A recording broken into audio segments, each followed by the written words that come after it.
모든 참된 제자는 하나님 나라의 선교사로서 태어난다. 생수를 마시는 자는 생명의 샘물이 된다. 받는 자는 주는 자가 된다. 네, 우리 화인 여사가 주신 말씀인데 전 이 말씀이 너무도 마음에 와닿아요. 모든 참된 제자는 하나님 나라의 선교사로서 다시 태어나야 돼요. 그러면 하늘에는 누가 갈까요? 그러면 명확한 정의입니다. 하늘에는 뭐 재림교인이 가는 것도 아니고요, 천주교인도 가는 것이 아니고 하늘에는 선교사만 가요. 선교사 되지 않으시면 죄송하지만 하늘에 못 가요. 예수님도 선교사였나요? 네. 바울도 선교사였나요? 네. 다니엘과 요셉은요? 아브라함은요? 성경에 나타난 인물들은요 다 선교사들이었어요. 그렇기 때문에 제가 재림교회를 다니는 이유는 이 재림교회는 예수님의 제자가 되는 방법을 가르쳐주는 교회이기 때문에 제가 재림교회 다니고 있고 재림교회에서 사역하고 있는 거예요. 재림교회만큼 가장 예수님의 제자가 되는 방법을 올바로 가르쳐주는 교회를 찾아보지 못했어요. 거기 있다면 저 그걸로 갈 거예요. 그런데 또 하나, 이 재림교회에서 우리가 배우고 터득한 이 진리에서만 끝나면 안 되고 우린 이 사명을 가지고 또 누군가에게 그 진리를 전하는 사람들이 돼야 돼요. 그래서 선교사가 되는 것은 옵션이 아니에요. 이것은 필수예요. 선교제 가 있는 사람만 선교사가 아니라 예수 그리스도의 가슴을 품은 사람들은 다 선교사예요. 그리고 예수 그리스도를 모르는 사람들은 우리의 선교지예요. 그러니까 우리의 가정이 선교지고 우리의 직장이 선교지고 대학이 우리의 선교지예요. 그리고 그 선교지를 어떤 사람은 해외로 발령받을 수도 있고 저처럼요, 가정 어디든 모두가 다 선교사예요. 그러니까 여러분에게 주어진 직장, 공부, 그리고 아파트 당첨된 거, 이 모든 것들은 다 하나님이 그곳에서 여러분들이 선교사가 되기를 바라기 때문에 그 기회를 주신 거예요. 맞습니까? 네. 이런 눈으로 전철을 타시면 전철 아닌 선교지가 되는 거예요. 네. 버스를 타고 가도 선교지가 되고. 그런 마음을 가지고 여러분 예수님의 재림을 준비하시기 바랍니다. 여러분은 누구시라고요? 선교사. 잊지 마세요. 나는 선교사. 이런 마음을 가지고 사세요. 예수의 부활을 목격하고 난 후에 더 이상 제자로 부르지 않았어요. 그들을 사도라고 불렀어요. 십자가를 경험하고 난 후에 예수의 부활을 목격한 사람들은 성령의 역사를 경험하고 난 후에 사도, 다른 말로 말하면 보내심을 받은 자예요. 그러니까 이 사도의 사명은 12 제자들에게만 있는 것이 아니라 오늘 예수를 따라가는 우리들이 늦은 빛 성령을 바라고 있는 우리들의 마음속에 다시 한번 재현되어야 돼요. 그래서 우리는 사도행전을 그리워하는 것이 아니라 다시 한번 신사도행전을 우리의 삶으로, 우리 헌신된 마음으로 꿈꾸셔야 돼요. 사도행전의 역사를 여러분의 삶 속에 이루어질 수 있도록 기도하시기 바랍니다. 여기 호박벌이 있습니다. 호박벌이 날 수 있나요? 없나요? 공학자들이 말하기를 이 호박벌은 절대 날 수 없다라고 정의를 내렸어요. 저 비대한 몸, 작은 날개, 아무리 빠르게 움직인다 할지라도 그 날개 지수로는 절대 이 큰 몸을 들어올릴 수 없다라는 결론을 내렸는데 호박벌이 날라요, 못 날아요? 어떻게 날까요? 결론, 호박벌은 날 수 없다. 구조상, 대칭상 절대로 못 나른다. 근데 날는 이유는 호박벌은 자신이 날 수 없다는 사실을 모르기 때문에 난다 이거야.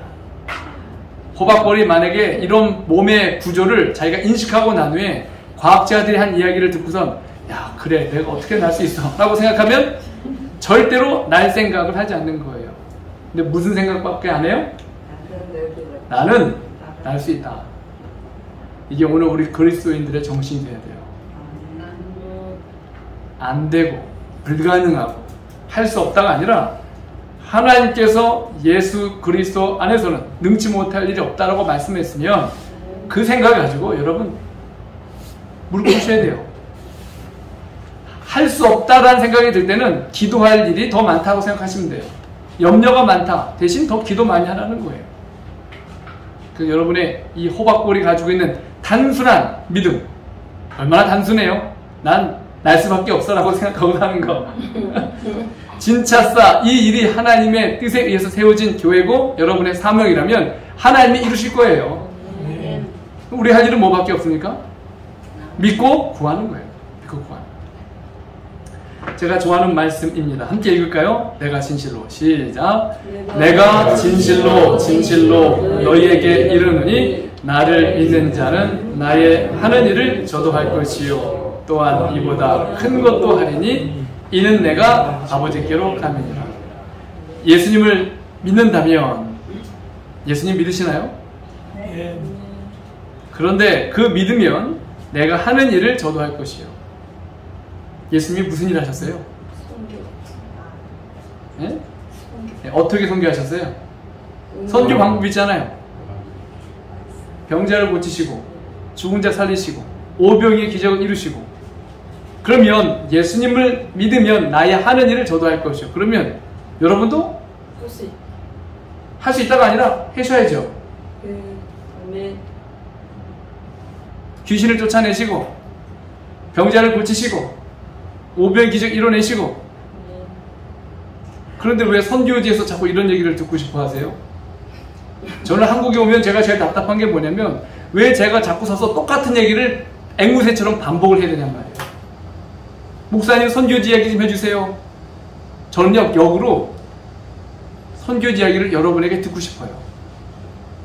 여러분의 삶에 역사하고 있는 하나님의 놀라운 일들을 보고 듣길 원한단 말이에요. 선교지에는 하나님이 살아계시고 여러분의 현장 속에는 하나님이 주무시나요?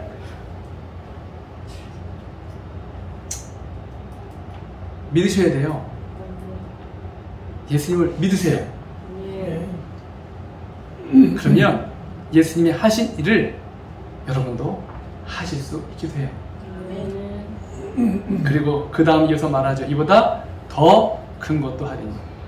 예수님이 하셨던 일보다 더 큰 일을 여러분이 하시기를 예수님이 약속하셨단 말이에요. 아멘. 따라해보세요. 예수님은 좀 더 크게 해보세요. 예수님은 나의 경쟁자. 예수님이 나의 뭐라고요? 경쟁자. 네. 예수님이 하셨던 일보다 더 큰 일을 하실 것을 예수님이 약속하셨고 기대하고 있어요. 네. 성령의 역사를 경험한 제자들의 삶 실제로 그랬나요? 네. 예수님이 하셨던 일보다 더 큰 일을 했어요. 베드로가 지나가는 길을 보고 아 그림자라도 덮이면 내 병이 나을 거다라고 생각하고 자리 갖고 누웠단 말이에요. 사도 바울의 앞치마나 수건을 덮기만 해도 병이 나았어요. 더 큰 일이었잖아요. 그러면 이 마지막 시대의 복음의 역사를 이루시기 위해서는 여러분이 더 큰 믿음으로 더 큰 일을 꿈꾸셔야 돼요. 네. 기도할수록 꿈은 커져요. 네. 하나님의 약속이 보이게 돼 있어요. 제가 인도네시아의 선교지를 처음에 제가 갈 때 안수를 받자마자 제가 휴직을 했어요. 보통 이제 목회자들이 안수 받고 나면 그 다음부터 이제 가슴의 포부가 커지잖아요. 와, 내가 담임 목사도 침례도 베풀고 뭐 이런 여러 가지 일의 꿈을 꾸는데 하나님이 제게는 안수 받자마자 사표는 아니고 휴직을 하라는 그런 어떤 이제 부르심을 제가 받게 됐어요. 이런 오지에는 이게 목회자들을 파송하지 않아요.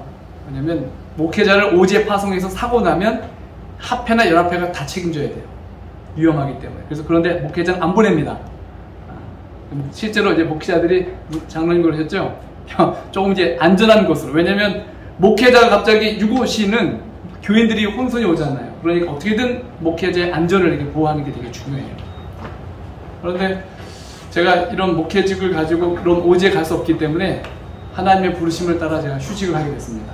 그리고 이제 그것도 제 생일날 제가 안수를 받았는데 바로 휴직을 한 거죠. 그리고 오지에 이제 하나님의 부르심을 따라 이제 가게 되었습니다. 뭐 거기 연합회나 합회가 저를 부른 것도 아니고 그냥 하나님이 불러서 간 거예요. 비행기를 타고 가는데 비행기 안에서 하나님의 이제 어떤 세미한 음성이 제 마음속에 들렸어요. 너 어디 가니? 제가 그 당시에 가기로 한 선교지는 제2의 아마존이라고 말하는 그 이리안자야 와메나라는 오지예요. 거기 가면 이 교인들 이렇게 안식일에 앉아 있잖아요. 그 원주민들. 그러면 여자들은 거의 물통을 안 걸치고 와요. 남자들도 바지도 안 입고 그냥 중요한 데만 살짝 대롱으로 가리고 그게 전부예요. 그게 정장이에요. 그러면 이렇게 쳐다보고 있으면 난감해 어딜 봐야 될지 모르겠는 거예요. 그런 오지예요. 제가 그런 오지에 선교하러 갑니다 라고 대답을 마음속으로 했습니다. 그런데 질문이 반복되는 거예요. 어디 가니? 어디 가니? 제가 마지막 세 번째 대답은 인도네시아에 선교하러 갑니다 라고 대답을 했어요. 그 말을 해놓고 제 마음속에 웃음이 나오더라고요. 인도네시아가 14,000개의 섬이고 언어가 450개거든요. 그런데 그곳에서 선교를 하겠다라고 하는 그 말 자체가 말도 안 되는 거죠. 인도네시아 말도 제대로 안 되고 영어도 제대로 안 되는 사람이 인도네시아 전역에 선교하겠다? 이 얼마나 우스운 대답입니까? 그런데 마음은 편했어요. 그리고 자카르타에 도착하자마자 이제 바닷가에 가서 이제 2시간을 하나님 앞에 정말 통성기도를 하고, 그리고 이제 제가 제 어떤 이 비자 문제도 해결되지 않은 상태로 들어갔기 때문에 저는 어떻게 해서든 선교사 비자를 받아야 돼요. 그 사업 비자를 받거나 관광 비자를 받으면 뭐 비용도 많이 들고 그리고 이 절차가 까다로워요. 근데 선교사 비자를 받는 것도 쉽지 않지만 선교사 비자는 비용이 별로 안 들어가요. 그래서 제가 선교사 비자를 받으려고 이제 내무부에 들어갔습니다. 자, 모슬렘 국가에 선교사 비자를 받는다. 얼마나 좀 당황스러운 이야기입니까? 그렇죠? 근데 저는 아주 단순했어요. 선교사 비자 외에는 내가 봉사하기는 어렵다는 생각을 가지고 이제 내무부에 들어갔습니다. 현재 내무부에 가서 비자를 받으러 왔습니다. 무슨 비자요? 선교사 비자요. 이분들이 당황해하는 거예요. 물론 법 절차상 선교사 비자라는 게 있는데 어느 누구도 선교사 비자를 받는 경험이 없는 거예요. 그러니까 이 사람들이 만들어 본 적이 없고, 그 당시 직원들은 저보고 하여튼 할 테니까 가서 당신을 초대한 기관에 가서 초청장을 받아오라는 거예요. 근데 그들이 저를 초청한 게 아니거든요. 어쩔 수 없이 인도네시아 이제 자카르타 연합회에 찾아갔습니다. 이제 엘리베이터 타고 올라가는데, 야, 이거 어떻게 시작을 해야 될까 고민하고 있는데, 엘리베이터 문이 2층에서 딱 열리더니 한 여자분이 들어와요. 엘리베이터 안에 딱 타더니 저를 보자마자, 당신이 어떻게 여기 있어요? 이래요. 그래서 저를 본 적 있으세요? 봤다라는 거예요, 저를. 어서 봤더라. 제가 생각하고 있는데, 이분이 하는 얘기가 어젯밤 꿈속에서 저를 봤다라는 거예요. 네? 어젯밤 꿈속에서요? 저를 봤는데 얼굴에서 빛이 환하게 나더니 잠에서 깬 거예요. 근데 어떻게 당신이 지금 엘리베이터 안에 있냐 이거예요. 그러면서 그분이 하는 말, 내가 뭘 도와드리면 될까요? 라고. 제 비자 문제를 설명을 했더니 이분이 하는 말, 당신의 비자에 들어가는 모든 비용과 절차를 자기가 다 책임지겠습니다. 제가 오지에 들어가면 전화가 안 되는 곳이에요. 전기도 없고 물도 없는 곳이기 때문에 뭐 교통수단은 뭐 비행기 외로는 갈 수 없는 그런 오지예요. 그런데 비자 문제 생기면 저는 불법 체류자가 될 수밖에 없죠. 그런데 이분이 모든 문제를 다 자기가 해결할 테니까 당신은 선교지에 들어가래요. 시작부터 제가 선교지 사역 마치는 끝날까지 이분이 모든 비자 문제를 다 해결해 주셨어요. 하나님 살아계시죠? 그리고 나서 이제 제가 비자를 발급받고 그 다음에 오지로 올라가기 위해서 이제 파푸아라는 곳에 도착했습니다. 그리고 현지 이제 선교 본부에 찾아가서 이런저런 일을 하려고 하는데 도움이 필요합니다. 그랬더니 그 당시 선교부장인 스티븐 디케 목사님에게 찾아가서 도움을 요청하라는 거예요. 그래서 제가 이제 찾아갔습니다. 일요일날 찾아갔는데 아침 7시에 문을 두드리니까 사모님이 저를 이제 맞아주셨고 목사님은 아직 주무시고 계셨어요.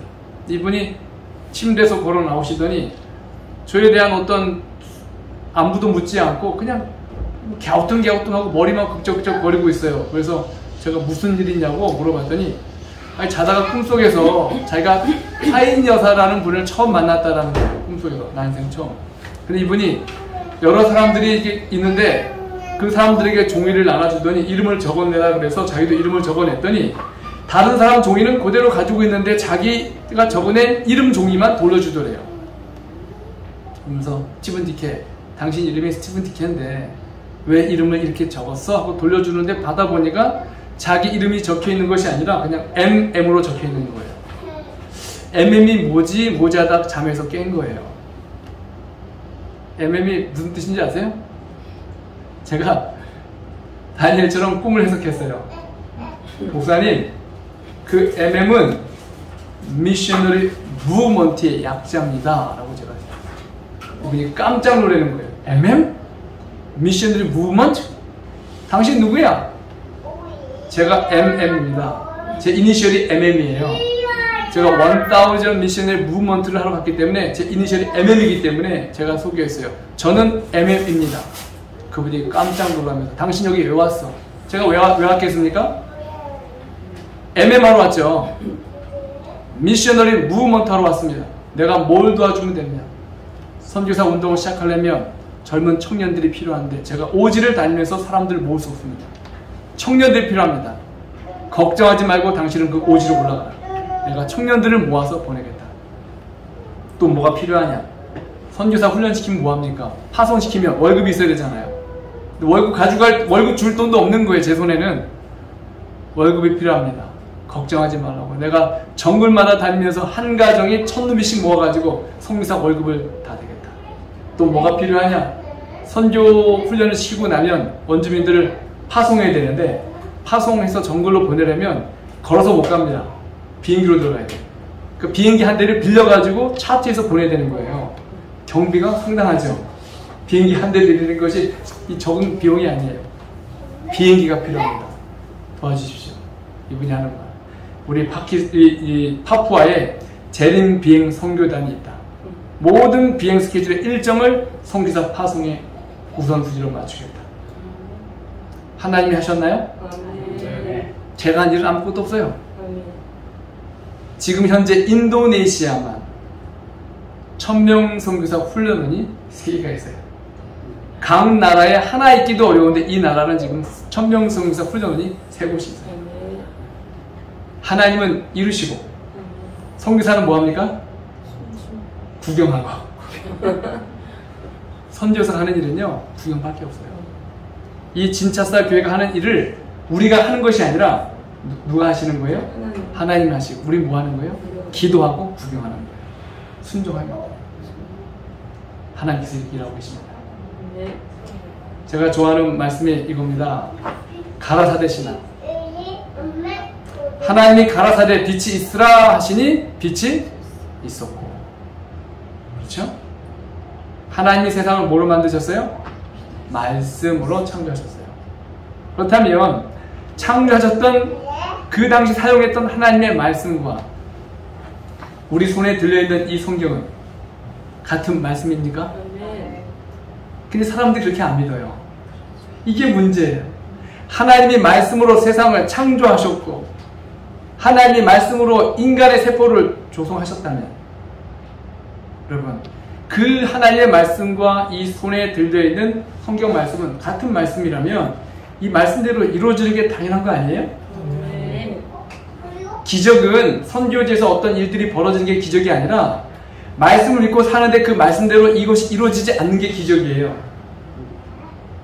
기적은 상식이에요. 하나님의 말씀에 순종해 살면 하나님이 세포를 회복시키시고 악의 영이 떠나가고 살아계신 하나님의 역사가 일어나게 돼 있어요. 대저 하나님의 모든 말씀은 능치 못하심이 없느니라. 아멘. 요한복음 15장 7절 함께 읽습니다. 시작. 너희가 내 안에 거하고 내 말이 너희 안에 거하면 무엇이든지 원하는 대로 구하라. 그리하면 이루리라. 여러분 말씀이 우리 안에 거하면요 기도하는 게 겁이 나요. 왜 겁이 날까요? 기도가 응답될까봐. 기도가 응답될까봐 겁이 나요. 왜냐하면 하나님 약속대로 이루어질 텐데 문제는 제가 준비가 안 된 거거든요. 믿음을 주시긴 하셨는데 그 일을 감당할 만한 제 소양이 안 돼 있을 때 두려워지는 거예요. 우리가 하나님 말씀을 정말 이렇게 우리 안에 모시고 살게 되는 축복이 있게 되길 간절히 바랍니다. 그래서 이렇게 사는 사람들을 일컬어 복음을 경험하는 사람들이에요. 복음은 예수 그리스도죠. 복음을 전한다는 말은 예수를 전한다는 거예요. 복음을 받아들인다, 예수를 받아들인다. 복음을 경험한다, 예수를 경험한다. 복음이 예수 그리스도이기 때문에 그래요. 그렇기 때문에 말씀 대신 예수를 마음속에 품고 사는 것, 이것이야말로 복음을 경험하는 삶이죠. 요한복음 14장 6절과 7절에 있는 말씀 함께 읽습니다. 시작. 또 보니 다른 천사가 공중에 날아가는데 땅에 거하는 자들 곧 여러 나라와 족속과 방언과 백성에게 전할 영원한 복음을 가졌더라. 또 보니 그 다음에 그가 큰 음성으로 가로되 하나님을 두려워하며 그에게 영광을 돌리라. 이는 그의 심판하실 시간이 이르렀음이니 하늘과 땅과 바다와 물들의 근원을 만드신 이를 숭배하라. 여기 공중에 천사가 날아가는데 영원한 복음을 가졌다고 말하고 있죠. 하나님은 복음을 전하는 일에 있어서 천사들 사용하지 않으세요. 복음은 누구만 전하냐면 복음을 경험한 사람들을 통해서만 전하게 되어 있어요. 만약에 천사가 복음을 전한다 그러면 여러분 1년 안에 세상의 복음의 역사 끝나지 않을까요? 왜 복음 사업이 더딘가? 그 이유는 하나님은 복음을 받아들이고 경험한 사람들을 통하여 복음을 증거하도록 하는 것이 하나님의 계획이기 때문에 결국 이 영원한 복음을 들고 날아가는 천사들은 누굽니까? 우리들이에요, 우리들. 복음을 경험한 우리들이란 말이에요. 그렇기 때문에 이 마지막 때에 영원한 복음을 전할 새 천사의 기별을 전할 사람들은 바로 우리들입니다. 그것은 입술로만 전하는 것이 아니라 복음을 경험한 삶으로 전하는 거예요. 여러분 모슬림 국가에서 예수 그리스도를 복음으로 전하는 거 거의 불가능합니다. 신성 모독죄. 그런데 예수 그리스도를 경험한 사람들이 예수 얘기하지 않아도 그들의 삶으로 나타난 신앙의 아름다운 모습들이 그 사람들에게 질문을 던져줘요. 당신이 이걸 먹지 않는 이유는 무엇이냐? 일찍 일어나는 이유는 무엇이냐? 이렇게 생활하는 이유가 무엇이냐라고 물어봐요. 종교적인 이유를 물어봐요. 왜 모슬림 국가에서 복음 사업이 제대로 안 되냐면 기독교인들이 복음의 질대로 살지 않기 때문에 기독교인들의 신앙의 가치가 떨어지는 거예요. 그들은 하루에 5번씩 기도해요. 새벽 3시부터 기도 소리가 울려 퍼져요. 근데 새벽 3시 되면 기독교인들 뭐하고 있어요? 네, 계시 받고 있죠. 코란경을 펼 때 우리처럼 이렇게 그냥 아무렇게나 펴지 않아요. 귀 닦고 눈 닦고 발 닦고 다 닦은 다음에 기도하고 나서 코란경을 펴요. 집 안에 기도실 따로 있어요. 그렇게 종교적으로 사는 사람들에게 예수의 기별을 전하는 건 입술로 전하는 게 아니라 우리의 삶으로 전해져야지만 그들에게 관심이 가요. 야, 이 사람들 우리보다 더 경건한데? 이유가 뭐지? 그럴 때 성경이 말하는 진리의 이유를 설명하는 거예요. 그렇기 때문에 새 천사의 기별은 입술로 전하기 앞서서 삶으로 경험된 사람들을 통하여만 전해져야 돼요. 막을 수 없는 영적 자력. 마치 떨어져 있는 모래사장에 떨어져 있는 그 못을 모으기 위해서는 자석 한번 흔들면 되는 것처럼 똑같아요. 전도는 하는 것이 아니라 전도는 당하는 거예요. 전도는 어떻게 되는 거라고요? 당하는 거예요. 어느 순간에 눈 떠보니까 내가 왜 진찰사에 와있지? 우리 감지사님이 너무 좋아서 좋다 보니까 따라다니다 보니까 어떻게 여기 와있네? 눈 떠보니까 내가 교회 와있네? 이런 거 있죠. 아니 여러분 생각해보세요. 그 아메이나 이런 데 보면 처음에는 안 살 거라고 생각하고 강의 듣잖아요. 어느 날 집에 와보니까 아메이가 쌓여있는 거예요. 아니 이들도 그런 상품을 가지고 예수 그리스도를 전하는데 왜 우리는 생명을 구하는 이 진리의 기별을 가지고 그렇게 못 전하냐고요. 그 사람들 보면 써보니까 좋다 이거예요. 진짜 끝내주더라. 만져봐. 먹어봐. 그리고 먼저 자기 거 사서 주잖아요. 이 진리의 기별이 먼저 맛보아 경험한 자들을 통하여 전해지는 거예요. 어떤 일이 벌어질까? 이 복음의 경험을 하게 될 때 여기 이렇게 말합니다. 첫 번째, 하나님을 두려워하라. 이 첫째 천사의 기별은 어떻게 우리가 복음을 경험하고 살 수 있는지 명확한 이유들을 그리고 방법들을 설명하고 있어요. 첫 번째는 뭐예요? 하나님을 두려워하라. 하나님을 두려워한다라는 말을 우리가 쉽게 이렇게 이해할 수 있습니다. 하나님을 먼저 생각하는 거예요. 내 편이 이익 먼저 생각하는 것이 아니라 하나님을 먼저 생각하는 거예요. 그래서 히브리서 3장 1절도 말합니다. 그러므로 함께 하늘의 부르심을 받은 거룩한 형제들아, 우리의 믿는 도리의 사도이시며 대제사장이신 예수를 어떻게 생각하라? 깊이 생각하라. 진리를 깨닫는 것에서 끝나는 것이 아니라 이것을 깊이 묵상하는 거예요. 내 삶 속에 내 세포가 되고 뼈가 될 때까지 그것을 깊이 마음속에 새기는 거예요. 예수님께서 이렇게 표현합니다. 내가 곧 생명의 떡이다.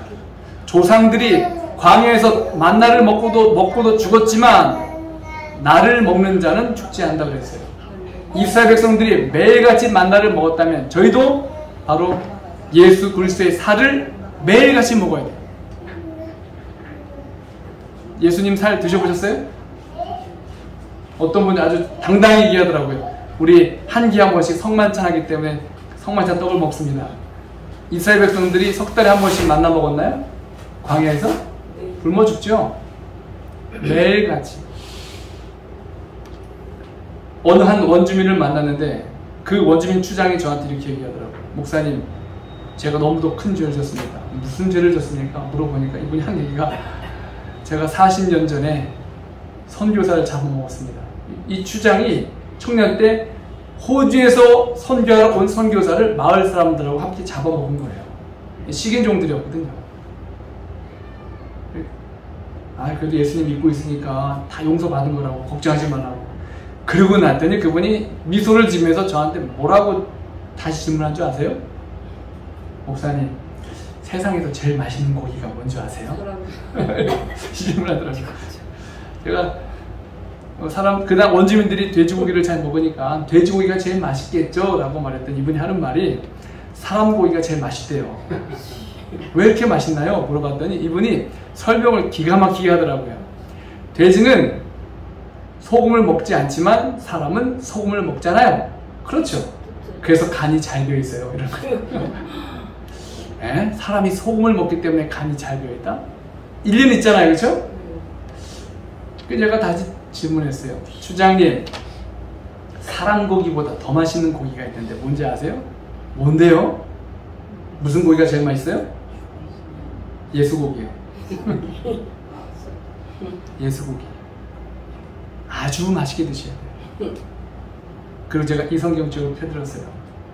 내가 하늘로부터 온 생명의 떡인데 내 피와 살을 먹는 자는 영생하겠다, 이 말씀을 표현해줬어요.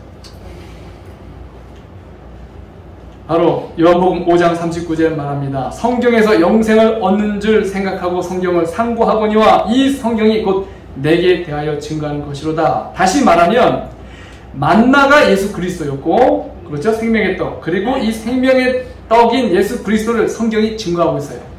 만나를 통해서 생명을 얻고 예수 그리스도를 통해서 생명을 얻고 성경이 영생을 준다면 결국 성경은, 다시 말로, 다른 말로 표현하면 성경은 글로 쓰여진 예수 그리스도예요. 여러분, 이 말씀을 깨달은 것과 더불어서 잘 소화를 시키셔야 돼요. 그리고 소화시킨 것을 소화로 끝나는 것이 아니라 여러분의 근육과 살로 만드셔야 돼요. 히브리서 4장 12절은 말합니다.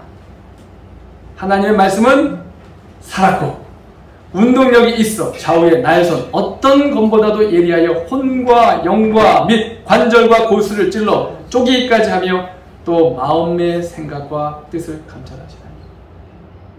하나님 말씀은 살아있습니까? 네, 살아있어요. 살아있는 하나님의 말씀이 내가 말씀을 쥐는 것이 아니라 말씀이 나를 쥐게 만들어요. 내가 하나님 뜻대로 계획을 세운 것이 아니라 말씀이 하나님 뜻대로 나를 조종해 이끌어갈 수 있어야 돼요. 이것이 바로 진리를 찾는 사람들의 삶인 것이죠. 이렇게 우리가 살게 될 때 실물리온에 있는 것처럼 우리가 예수님께 가까이 나아가면 갈수록 더욱 똑똑하게 그분의 품성의 순결함을 볼 수 있을 것이며 더욱 분명하게 우리의 죄가 심히 가중함을 깨닫게 될 것이다. 그리하여 자신을 높이고자 하는 마음은 점점 더 없어지게 될 것이다. 이걸 한 문장으로 다시 요약하면 이렇게 말합니다. 그리스도를 주목하고 묵상할수록 나를 잃어버리게 되는 거예요. 그리스도만 내 안에 살아남고 나는, 저도 이렇게 살고 싶어서 하나님 말씀에 자꾸 나아가려고 해요. 네. 누구도 일에 온전하다고 말할 수 있는 사람은 없어요. 그러나 하나님께서 우리에게 하나님을 두려워하는 방법, 그 말을 다른 표현으로 말하면 예수를 더욱 깊이 생각하는 삶. 여러분이 예수님을 먼저 생각하는 삶을 살기 시작한다면 예수님 재림하는 그날 예수님이 제일 먼저 여러분을 생각하실 거예요. 두 번째는 하나님께 영광을 돌리라고 말했습니다.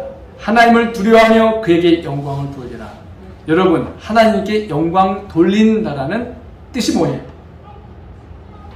우리 맨날 그 얘기하잖아요. 하나님께 영광 돌리자.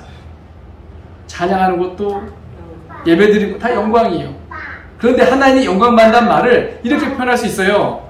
다른 말로 말하면 하나님의 얼굴에 미소가 짓는 일이라면 이건 하나님께 영광 돌리는 거예요. 여러분, 이 코로나 시절에 여러분 유튜브로 예배 드릴 수 있잖아요. 아유, 오는 거리도 요즘 교회 가보니까 젊은이들이 교회를 안 와요.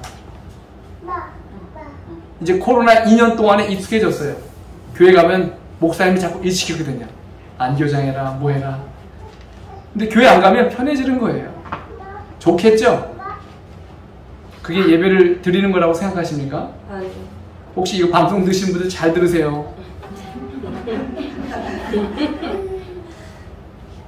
정말 여러분 그분들 신앙이 성장할 것 같죠? 죄송하지만 절대로 성장하지 않아요.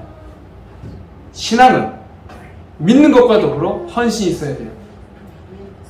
우리 오늘 이렇게 오신 그 두 분 선생님 계시죠? 부부? 예. 아이고 정말 어려운 걸음 하셨어요. 그런데 출발하는 순간부터 이미 하나님이 미소 짓고 있는 거예요. 아유, 그거 굳이 안 가도 되는데 꼭 가야겠어. 이렇게 미소 짓는데 그게 바로 하나님께 영광을 돌리는 거예요. 예? 우리 여기 청년들, 여기 뭐 청년들이 뭐 20, 30명 있어도 재밌는 프로그램 있는 것도 아닌데 부모님과 함께 이 교회 오는 것. 여러분, 매 순간마다 내가 하는 결정, 생각, 말에 있어서 하나님이 미소 지을 수 있다라고 생각이 드시면 하세요.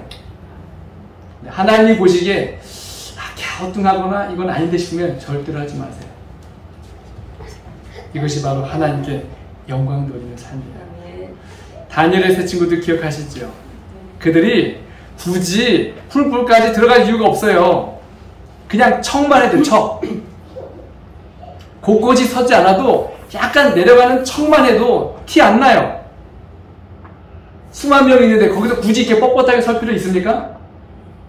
가족 생각하고 자녀 생각해서라도 살짝만 내려갔다 고개 안 숙이고 올라와도 돼요. 그런데 왜 그들이 뻣뻣하게 서 있었습니까? 하나님의 자존심을 위해서 그렇게 한 거예요. 두 번째로는 내가 여기에 절을 하면 하나님께서 다니엘 2장에 계시를 주고 꿈을 줬던 그 하나님의 어떤 놀라운 역사가 느부갓네살이 깨닫고 하나님은 온 우주의 역사를 주관하신 하나님이란 믿음의 고백이 식어졌단 말이에요. 그 우상을 만들었단 말이죠.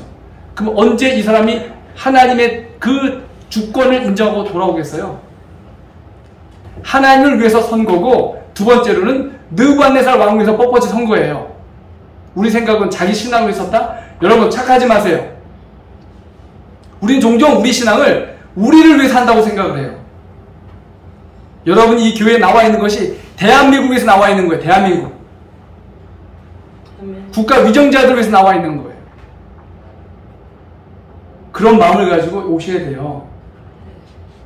이 교회가 세계의 중심이 되게 하시려면 그런 마음으로, 내가 오늘 이곳에서 예배 드리는 그 순간이 한국 교회를 살리고 대한민국을 살리고 세계를 살린다 생각 가지고 오시는 거예요.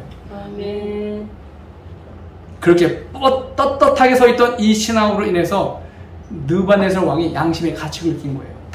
야, 내가 다니엘은 내가 알고 있기 때문에, 절 안 할 걸 알고 있기 때문에 성에 두고 왔는데 지방 장관이 된 이 세 사람은 깜빡한 거죠. 그러다 놓고 당장 보내 넣어도 되지만 기회를 주잖아요. 야, 얘들아, 한 번만 나를 위해서 고개라도 숙이는 척이라도 해봐라. 이번 딱 한 번만. 뭐라고 대답해요? 왕이시여, 우리는 왕의 신상에 절하지 않을 것입니다. 우리가 풀불에 들어가도 하나님이 우리를 건져내실 것입니다. 얼마나 대단한 믿음이에요. 근데 여기서 뛰어넘잖아요. 그리 아니하실지라도 우리 왕의 신상에게 절하지 않겠나이다. 왕이 대노하죠. 풀불에 들어갔을 때 거기에 예수님이 계셨어요. 하나님께서 미소 지었을까요? 우리는 그리 아니하실지라도 왕의 신상에게 절하지 않겠나이다 하는 그 순간에 하나님의 파한 데서 온 우주를 향하여 봐라, 내 자녀들 셋이 그래도 무릎 꿇지 않는 내 자녀들 있지 않니? 그렇기 때문에 우리가 이곳에 와서 예배 드리고 있는 거예요. 아멘. 코로나로 아니면 그 이상으로 엄청난 신앙의 핍박이 오는 때가 올 겁니다. 그때라도 여러분 다니엘 세 친구처럼 하나님의 얼굴에 미소 짓는 일에 있어서는 양보하지 않게 되길 바랍니다. 믿음이 없이는 기쁘시기 못하나니 하나님께 나아가는 자는 그가 계신 것과 또한 그가 자기를 찾는 자들에게 상 주시는 이심을 믿어야지. 하나님이 지금 나와 함께 계시다는 사실을 기억하고 사는 것 자체가 하나님의 기쁨이 되는 거예요. 세 번째로는 하나님을 두려워하고 그에게 영광을 돌리고 창조주 하나님을 경배하라. 예배는 하나님과의 만남이죠. 우리가 설교 말씀을 듣고 찬양을 하고 헌금을 드릴지라도 하나님을 개인적으로 만나지 않았다면 그것은 예배가 아니에요. 하나님께서 성소를 짓게 한 이유도 그들 가운데 거하시기 위해서였고, 그리고 그들과 만나기 위해서 지으신 거예요. 그러니까 성소의 목적은 간단해요. 내가 그들 가운데 거하고 그들과 만나기 위해서. 이게 바로 성소의 목적이기 때문에 우리의 예배의 목적도 분명해야 돼요. 하나님, 오늘 제가 이 교회의 발길을 옮깁니다. 이곳에서 하나님을 개인적으로 경험하고 만날 수 있도록 인도해 주시옵소서. 찬미를 부르실 때도 그냥 부르는 것이 아니라 하나님, 그 가사 속에 있는 그 의미를 제가 경험하게 도와주세요. 기도 중에도 그 기도가 나의 기도가 되게 해주세요 라고 간절한 마음을 가지고 여러분이 예배에 참여하셔야 돼요. 그리고 나아가서 요한복음 4장 23절은 말합니다. 신령과 진정으로 예배할 때가 오나니 바로 언제다? 이때다. 이때는 예수님이 사마리아 여인을 만났을 때 한 얘기예요. 이 여인이 예수님이 메시아라는 사실을 깨닫고 제가 예루살렘에 가서 예배를 드릴까요? 아니면 그림신산에서 예배 드릴까요? 라고 질문했을 때 아니, 이쪽 저쪽도 아니고 지금이야. 왜냐면 내가 성소로 이 땅에 와서 너를 찾아왔거든. 내가 너와 만났잖아. 그러면 지금이 무슨 순간이에요? 예배인 거 예배. 따라해보세요. 삶이 예배요. 삶이 예배요. 예배가 삶이다. 예배가 삶입니다. 우리가 이렇게 모이는 예배는 초월적인 하나님의 임재를 경험하는 순간이에요. 초월적인 예배. 그리고 여기를 벗어나면 그 다음은 어떤 예배자가 되냐면 내재하신 하나님을 경험하는 예배가 되셔야 돼요. 전철 타고 가는 것 자체가 예배가 되고, 직장에서 일하는 것 자체도 예배가 되고, 그리고 요리하는 것도 예배가 돼야 돼요. 공부하는 것도 예배가 돼야 돼요. 그래서 우리의 예배가 삶이 되고 삶이 예배가 될 때, 그렇게 예배 삶을 회복하는 사람들이 안식일에 이 교회에 모이면 하나님과 동행한 경험이 찬양으로, 기도로, 말씀으로 흘러나는 영적 마그마, 영적 화산이 이루어지게 되어 있어요. 이것이 바로 예배 회복 운동이에요. 이렇게 될 때 우리가 지키는 이 안식일은 더욱더 가치 있는 예수 중심의 예배가 될 것입니다. 여러분 기억하십시오. 예배는 목숨이 걸려 달리는 거예요. 첫 살인도 예배를 통해서 이루어졌습니다. 그렇죠? 가인과 아벨. 그리고 마지막 때의 사건도 짐승의 우상에게 경배하지 않는 자는 며칠은 다 죽이라는 명령이 나올 때에 반대로 새천세 기별은 하늘과 땅과 물들의 근원을 만드신 이를 경배라고 그러죠. 그러면 결국 이 우리가 드리는 예배는 목숨이 걸린 문제예요. 사단도 예배 문제 가지고 싸울 것이고 우리도 예배 문제 가지고 신앙을 지켜나갈 거예요. 그러니 우리가 이 안식일을 성수하고 지키는 문제는 그냥 편리한 대로 할 수 있는 예배가 아닌 거예요. 목숨 걸고 지킬 만한 예배입니까? 그렇죠. 여기 있는 것처럼 그의 우상에게 경배하고 이마에나 손에 표를 받으면 하나님의 진내 포도주를 마시게 되지만 반대로 성도들의 인내가 여기 있나니 저희는 하나님의 계명과 예수의 믿음을 가진 자. 이것은 어떤 한 순간이 아니라 이어지는 반복되는 예수님과의 인격적인 경험을 통해서 이루어지는 거예요. 우리가 하나님의 계명을 지키는 것은 여기 분명히 말하고 있습니다. 예수의 믿음으로 지키는 거예요. 매일같이 예수를 바라보던 자들, 그리고 항상 하나님의 얼굴에 미소를 짓게 하는 삶을 살았던 사람들이 그 예수의 믿음으로 하나님의 계명을 지켜나가게 되는 것입니다.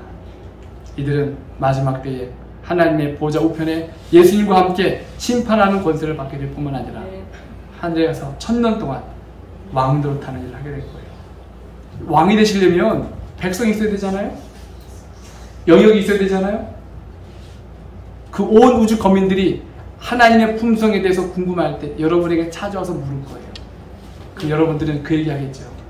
제가 왕년에 지구에 살 때 그때 예수님께서 나를 위해서 하신 그 일들을 여러분이 쫙 펼쳐놓을 때 그들은 여러분을 통해서 하나님의 품성을 간접적으로 경험하면서 여러분 하나님을 경험하게 될 거예요. 그렇기 때문에 온 우주에 예수님과 더불어 왕노로 탈 수 있는 존재는 예수의 십자가를 경험하고 구원받은 우리 외에는 아무도 없어요. 그러니 로마서 8장 17절 16절에 말하게 돼요. 우리의 잠시 받을 고난을 영원히 누릴 영광과 좋게 비교할 수 없도다. 경제적인 위기, 질병과 여러 위험이 오지만 지금 우리가 받고 있는 작은 고난들은 잠시 후에 누릴 영광과 좋게 비교할 수 없는 것을 기억하시면서 여러분 정말 예수 그리스도의 복음을 마음속에 경험하시고 그리고 첫째 천사의 기별을 마음속으로 체험하시면서 예수님의 재림을 준비하는 성도들 되기 바라면서 말씀을 마치겠습니다. 네.